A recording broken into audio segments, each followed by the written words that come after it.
And with that, we bring our spooky season finale to an end. And what better way to go out than with a ghost ship? Ew. Today's story came from an incredible user. Thank you so much for your submission. It was really fun to adapt. Now, as promised last week, we're going to give the winner of our spooky season contest their own short.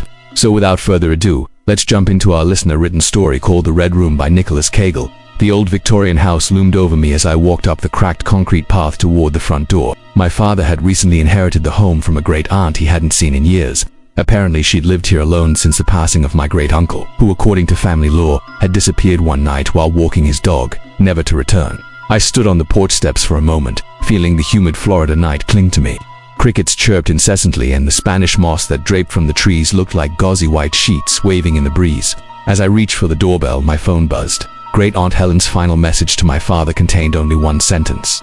"Don't go in the red room, okay?" I said to myself, turning the doorknob. Easy enough. I stepped inside and paused to take in the entrance hall. The house was filled with the stuff of a life well lived, but it was clear nobody had lived here for quite some time.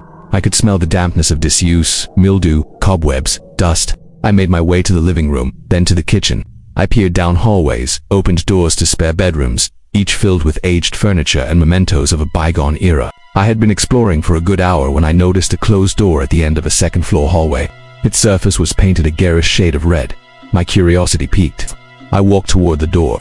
My dad had mentioned nothing about a red room in our conversation beforehand. It occurred to me that I was about to do exactly what Great Aunt Helen had warned my dad not to do. I hesitated a moment longer, then knocked lightly on the wood. No response. I tried the knob. Locked. I looked around for a key or a crow skull. Nothing. I sighed and headed back downstairs. A few minutes later, I was unpacking boxes in my dad's new room. When I heard a crash from above, I froze, listening. Silence. I told myself it was probably just an animal. Still, I couldn't shake the feeling that I was being watched. I considered checking out the noise, then decided to leave it alone. Later, I heard another sound, footsteps pacing back and forth on the other side of the red door. I crept closer, straining to listen. The pacing stopped, and the distinct click of a lock being manually engaged echoed through the silent house. I froze, staring at the door. Had someone been in the room? Was someone still in there? I walked down the hall and leaned against the cool wood, trying to make out any sounds through the thin barrier. Only silence answered me. Hours passed. I woke up the next morning to birdsong and the distant hum of traffic. I got dressed and headed to the kitchen to make some breakfast. Dad was already up drinking coffee at the table. "How did you sleep?" he asked. "Not great," I admitted. "You hear anything weird?" he asked. I hesitated, wondering how to phrase what I'd experienced. Just footsteps and stuff." "Yeah, me too." "So apparently it wasn't just me." "But you didn't go in the red room," I said. He shook his head vigorously. "Good," I nodded, unable to tear my eyes away from the door. "Now let's get some work done."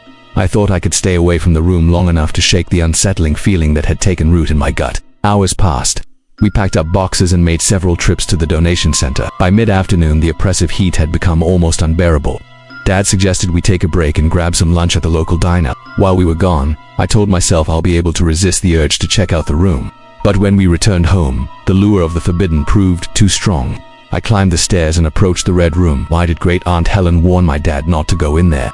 What was so terrible, so dangerous about the room that it had to remain locked and off limits? I tried the knob. It was unlocked. Hesitantly, I pushed the door open and stepped inside. The room was dimly lit, sunlight filtering in through curtains drawn across the window. The walls were bare except for a single framed picture hanging crookedly above a desk. I approached it slowly and peered at the faded photograph. Two young people stood smiling at the camera. I recognized my great-uncle and great-aunt, but it was clear that they were not the people captured in the image. This was not their home. The room was furnished with an old wooden desk and chair, a vanity table with a tarnished mirror, a wardrobe, a bed. All the furniture was covered with white sheets, as if waiting for some long-awaited guest. I felt a sudden chill, despite the stuffy air of the room. The hairs on the back of my neck prickled. I whirled around, thinking I was being watched. Standing in the corner was a rocking chair, its motion frozen in mid-creak. Its seat was worn smooth with age, its backrest carved with delicate floral patterns. I crossed to the chair and ran my fingers along its frame, tracing the design. As I did, the faint scent of lavender drifted through the air. Suddenly, the rocking began again, slow at first, then faster and faster until the chair was flying back and forth across the room. Panic surged through me. I stumbled back, tripping over the rug, falling hard to the floor. Scrambling to my feet, I raced for the door, yanking it open and dashing down the hall. The sound of crashing wood echoed behind me and the scent of lavender hung heavy in the air. Bursting through the front door, I raced to my dad's truck. "Where are we going?" he shouted, jumping out of the seat. "It doesn't matter," I gasped, pointing back at the house. The rocking chair. The red room. My voice trembled with fear. He grabbed my arm, pulling me back to reality. Listen, I know this sounds crazy, but I think we need to get out of here for a while. I managed to choke out. He nodded slowly. I think you're right. I don't know about this place anyway. Let's go. We drove away from the house, the ancient oak trees blurring into green streaks. Neither of us spoke for a while, each lost in their own thoughts. Finally, Dad turned to me, his face etched with concern. Are you sure you're all right? I nodded, forcing a smile. I'm fine. Just tired. Maybe I'll get some sleep now. He didn't look convinced. That didn't press me further. As I drifted off, the events of the day replayed in my mind. What had been that awful thing in the red room? Who was it watching me, and why had it reacted so violently when I touched the chair? The sun was already high in the sky when I awoke. I got out of bed and stumbled to the window. Sunlight streamed through the glass, illuminating the room. The curtains were drawn. I walked back to the bed and noticed something lying on the sheet beside me. A small oval object glinted at me from the pillow. I picked it up, turned it over in my hands. It was a key. I stared at it, confused. Where did this come from? Suddenly it clicked. The red room. I raced to the bathroom, practically flinging the door open. In the mirror, I saw the wild look on my face, my hair tangled, my eyes wide with fear. I splashed cold water on my cheeks and forced myself to take a deep breath. I needed to calm down. Whatever had happened yesterday was clearly getting to me. I needed to snap out of it. I turned off the water and dried my face. Shaking my head, I told myself it was all nonsense. Keys don't just appear on pillows. There had to be a perfectly reasonable explanation. After breakfast, we left to visit a local antique store. Maybe the key fits something there, I thought hopefully. I held it up to the owner, a portly man with kind eyes. He peered at it, then shook his head. Sorry kid, but this isn't anything special. Maybe you could try the house you're staying at, he said with a wink. I laughed weakly, thanked him and left. Back in the car, I shoved the key into the center console. I've had enough of that room for one lifetime. And then I saw it.